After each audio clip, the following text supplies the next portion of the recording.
Hai, namaku Ellie. Dan kerjaan ayahku membawaku ke serangan panik, hukuman sekolah, dan putus cinta. Kebanyakan orang tumbuh di rumah kecil yang lucu dengan pagar putih. Tapi aku tumbuh di tempat berkebalikan dengan itu. Rumahku di samping kuburan, di tengah hutan gelap. Oh, dan ya, rumahku penuh dengan mayat. Keluargaku punya rumah duka selama beberapa turunan, dan aku menyukainya sejak kecil. Ayahku single father, tapi dia selalu ada karena dia kerja dari rumah.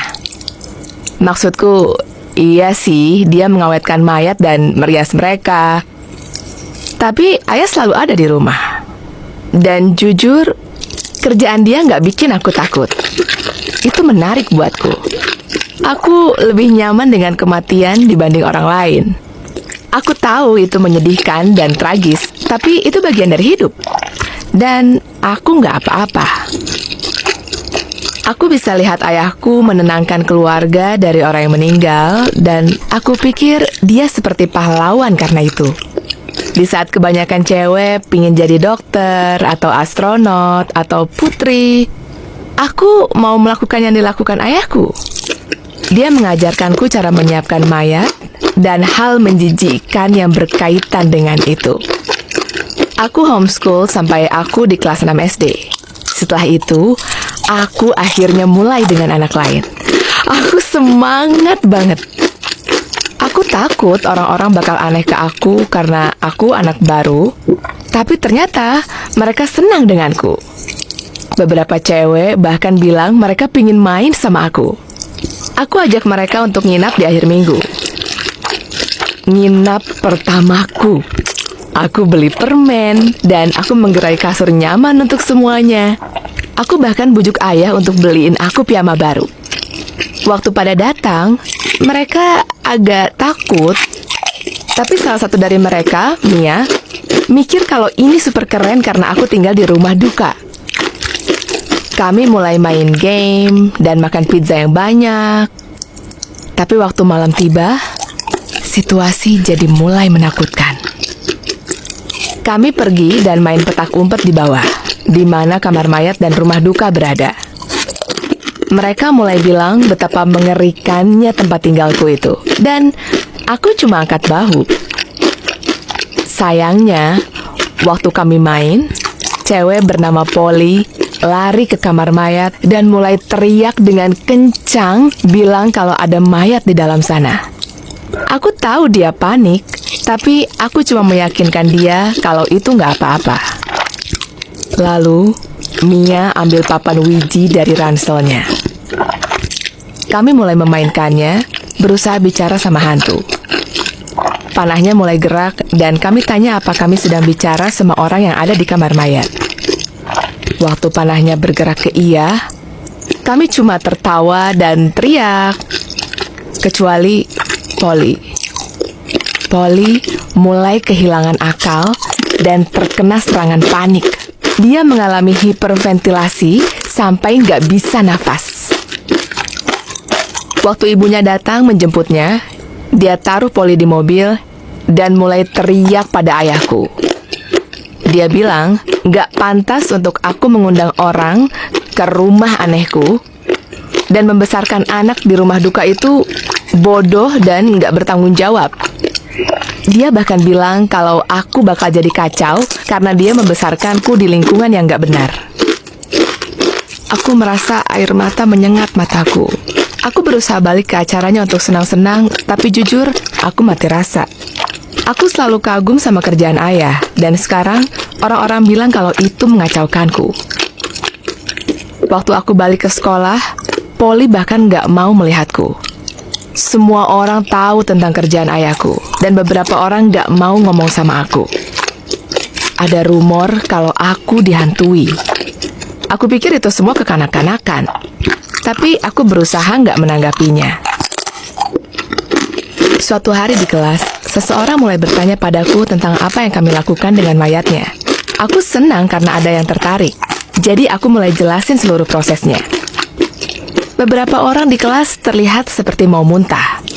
Waktu gurunya dengar apa yang aku bilang, dia mengirimku ke ruang kepala sekolah dan menghukumku karena berlaku tidak pantas. Sepanjang tahun, guru itu memperlakukanku seperti pengacau. Aku nggak ngerti apa yang salah tentang karir normal itu. Tapi sejak saat itu, orang-orang memperlakukan dengan sangat aneh. Seakan aku punya penyakit yang bakal menular ke mereka. Di kelas 8, kami ada career fair. Kami harus presentasi tentang karir yang kita inginkan. Dan jelas, aku bilang aku mau kerja di rumah duka kayak ayahku. Aku punya banyak fakta tentang aspek finansial, prosesnya, pendidikannya. Jujur, itu presentasi yang patut dapat A+. Tapi kagetnya, setelah itu gurunya bilang padaku kalau aku harus cari kerja yang lebih normal. Aku bilang padanya kalau ini yang mau aku lakukan. Dan dia janji aku bakal berubah pikiran waktu aku keluar dari fase godku. Aku merasa direndahkan. Bahkan dengan semua omong kosong itu, aku masih mau kerja di rumah duka. Di SMA, aku belajar untuk membuat ayahku senang. Tapi aku udah tahu apa karirku setelah aku lulus. Bahkan, aku mulai kerja dengan ayahku waktu aku umur 15. Aku dapat tugas mengawetkan badan untuk pemakaman peti terbuka. Itu artinya aku harus pakaiin make up, rapihin rambut, dan memastikan mereka terlihat cantik. Aku tahu ini terdengar aneh, tapi aku suka banget kerjaannya. Aku berhenti ngomongin kerjaanku di sekolah, dan di tengah itu, aku bertemu Eric. Eric itu senior, dan dia ganteng banget. Aku merasa beruntung memiliki dia dalam hidupku. Dia tahu apa kerjaan ayahku, dan dia biasa aja.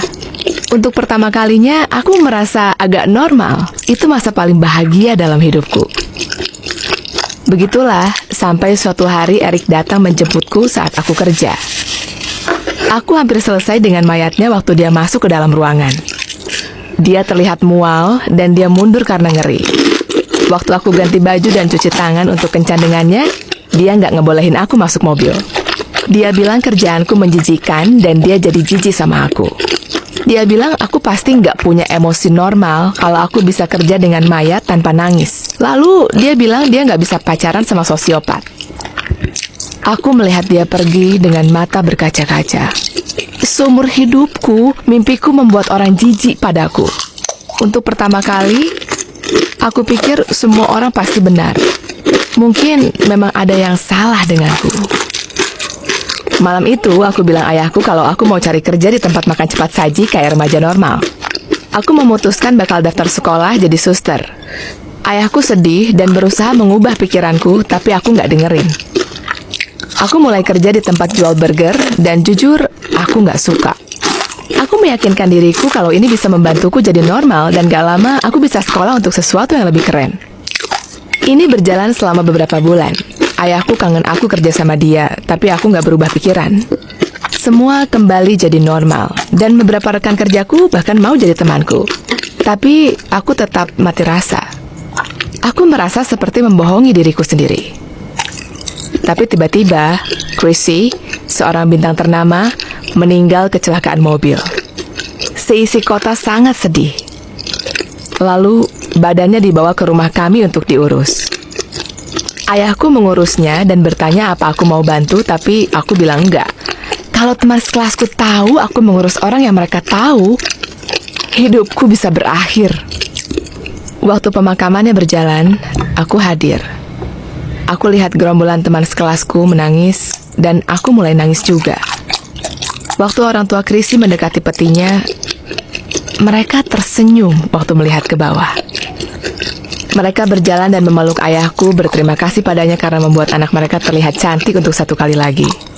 Ini akan membantu kami jadi tenang karena punya gambaran dia begitu. Pada saat itu, aku sadar betapa pentingnya pekerjaan ayahku. Pada saat itu, aku nggak malu lagi. Aku mau melakukan pekerjaan dia bukan karena itu mudah atau nggak menjijikan, tapi karena itu penting dan membantu orang.